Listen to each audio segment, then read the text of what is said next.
हर हर महादेव भक्तों, राम राम सभी को। भगवान शिव की अपार करुणा और दया आप सब पर बरसती रहे।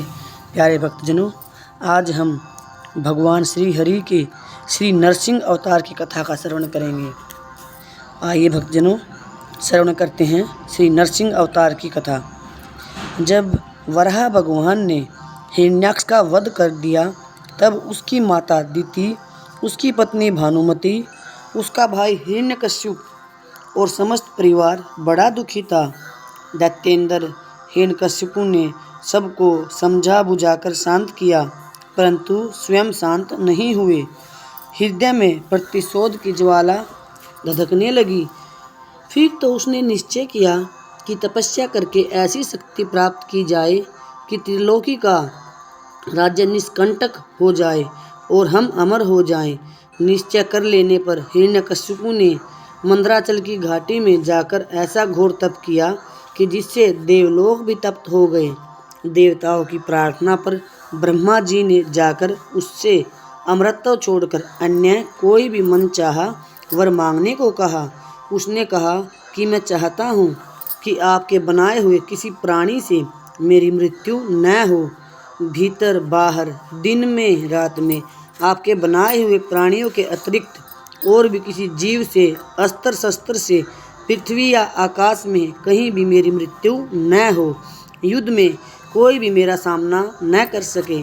मैं समस्त प्राणियों का एक छत्र सम्राट बनूं। इंद्र आदि समस्त लोकपालों में जैसी आपकी महिमा है वैसी ही मेरी हो। तपस्वियों और योगियों योगेश्वरों को जो अक्षय ऐश्वर्य प्राप्त है वही मुझे भी दीजिए।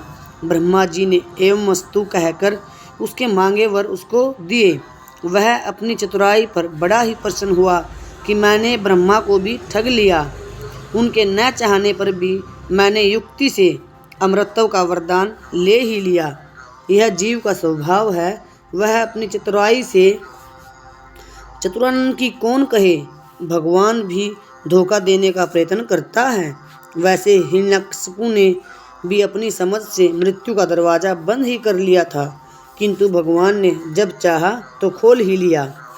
वर प्राप्त कर उसने संपूर्ण दिशाओं, तीनों लोकों तथा देवता, असुर, नर, गंधर्व, गरुड़, सर्प, सिद्ध, चारण, विद्याधर, ऋषि, पितृगणों के अधिपति, मनु, यक्ष, राक्षस, पिशाचपति, भूत और प्रेतों के नायक तथा संपूर्ण जीवों के स्वामियों को जीतकर अपने वशीभूत कर लिया। इस प्रकार उस विश्वजीत असुर ने अपने पराक्रम से संपूर्ण लोकपालों के स्थान छीन लिए। स्वयं इंद्र भवन में रहने लगा। उसने दैत्यों को आज्ञा दी कि आजकल ब्राह्मणों और क्षत्रियों की बहुत बढ़ती हो गई है, बहुत बल बढ़ गया है। जो लोग तपस्या, व्रत, यज्ञ, स्वाध्याय और दान आदि शुभ कर्म कर रहे हैं उन सभी को मार डालो, क्योंकि विष्णु की जड़ है द्विजातियों का कर्म धर्म और वही धर्म का परम आश्रय है। दैत्यों ने जाकर वैसा ही किया, परंतु जहाँ त्रिलोक्य में इस प्रकार धर्म का नाश किया जा रहा था, वहाँ हिरण्यकश्यपु के पुत्रों में प्रहलाद जी जन्म से ही भगवत भगत थे। 5 वर्ष की अवस्था में वे अपने पिता को भगवत भक्ति का पाठ सुना रहे थे। पुत्र को अपने शत्रु विष्णु का भक्त जानकर उसने यह निश्चय कर लिया कि यह अपना शत्रु है जो पुत्र रूप से प्रकट हुआ है, अतः उसे मार डालने की आज्ञा दी। पर दैत्यों के सब प्रयोग व्यर्थ हुए। तब हिरण्यकश्यपु को बड़ी चिंता हुई। उसने उन्हें बड़े बड़े मतवाले हाथियों से कुचलवाया, विषधर सर्पों से डसवाया, कृत्या राक्षसी उत्पन्न कराई कि प्रहलाद को खा ले। पहाड़ों पर से नीचे गिरवाया गया। संबरासुर से अनेकों प्रकार की माया का प्रयोग कराया, विष दिलाया, दहकती आग में प्रवेश कराया, समुद्र में डुबोया इत्यादि अनेक उपाय मार डालने के किए, पर उनका बाल भी बाका नहीं हुआ।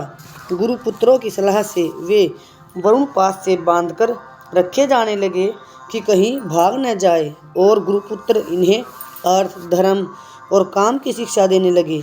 छुट्टी के समय प्रहलाद जी ने समवयस्क असुर बालकों को भगवत भक्ति का स्वरूप बताया, जिसे सुनकर सब सहपाठी असुर बालक भगवाननिष्ठ हो गए। यह देखकर पुरोहित ने जाकर सब हाल हिरण्यकश्यपु से कहा। सुनते ही उनका शरीर क्रोध के मारे थर-थर काँपने लगा और उसने प्रहलाद जी को अपने हाथ से मार डालने का निश्चय किया। उन्हें बुलाकर बहुत डांटा, झिड़का और पूछा कि तू किसके बल पर मेरी आज्ञा के विरुद्ध काम कर रहा है।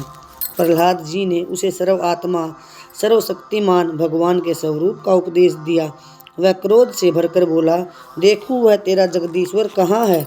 अच्छा, क्या कहा? वह सर्वत्र है, तो इस खंबे में क्यों नहीं दिखता? अच्छा, तुझे इस खंबे में भी दिखता है।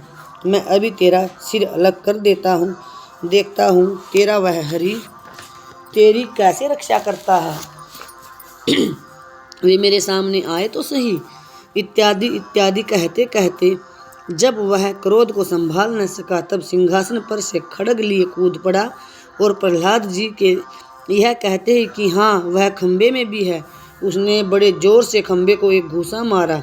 उसी समय खंबे से बड़ा भारी शब्द हुआ।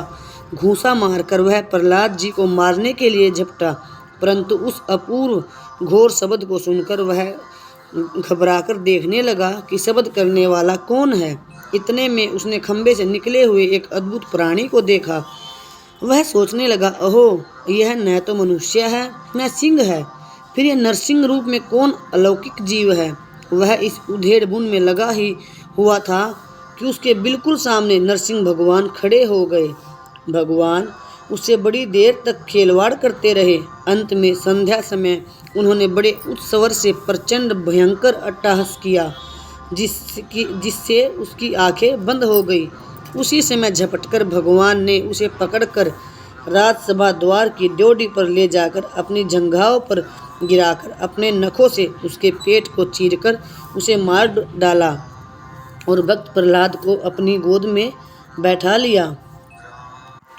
प्यारे भक्तजनों, भगवान कभी भी अपने भक्तों के विश्वास को डगमगाने नहीं देते हैं और उनके विश्वास को पक्का करने के लिए किसी न किसी रूप में अवश्य सामने आते हैं।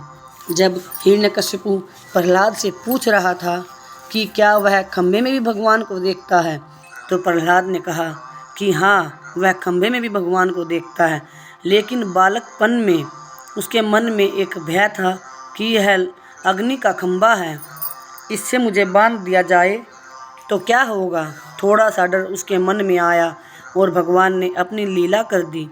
श्री भगवान ने उसी खंबे पर एक छोटी सी चींटी को चलते हुए दिखाया, जिससे भक्त प्रहलाद का विश्वास भगवान पर बढ़ गया कि जब यह चींटी इस खंबे पर चल सकती है तो मेरा इस खंबे से क्या होगा, और उसने भगवान पर अपना विश्वास दृढ़ रखा।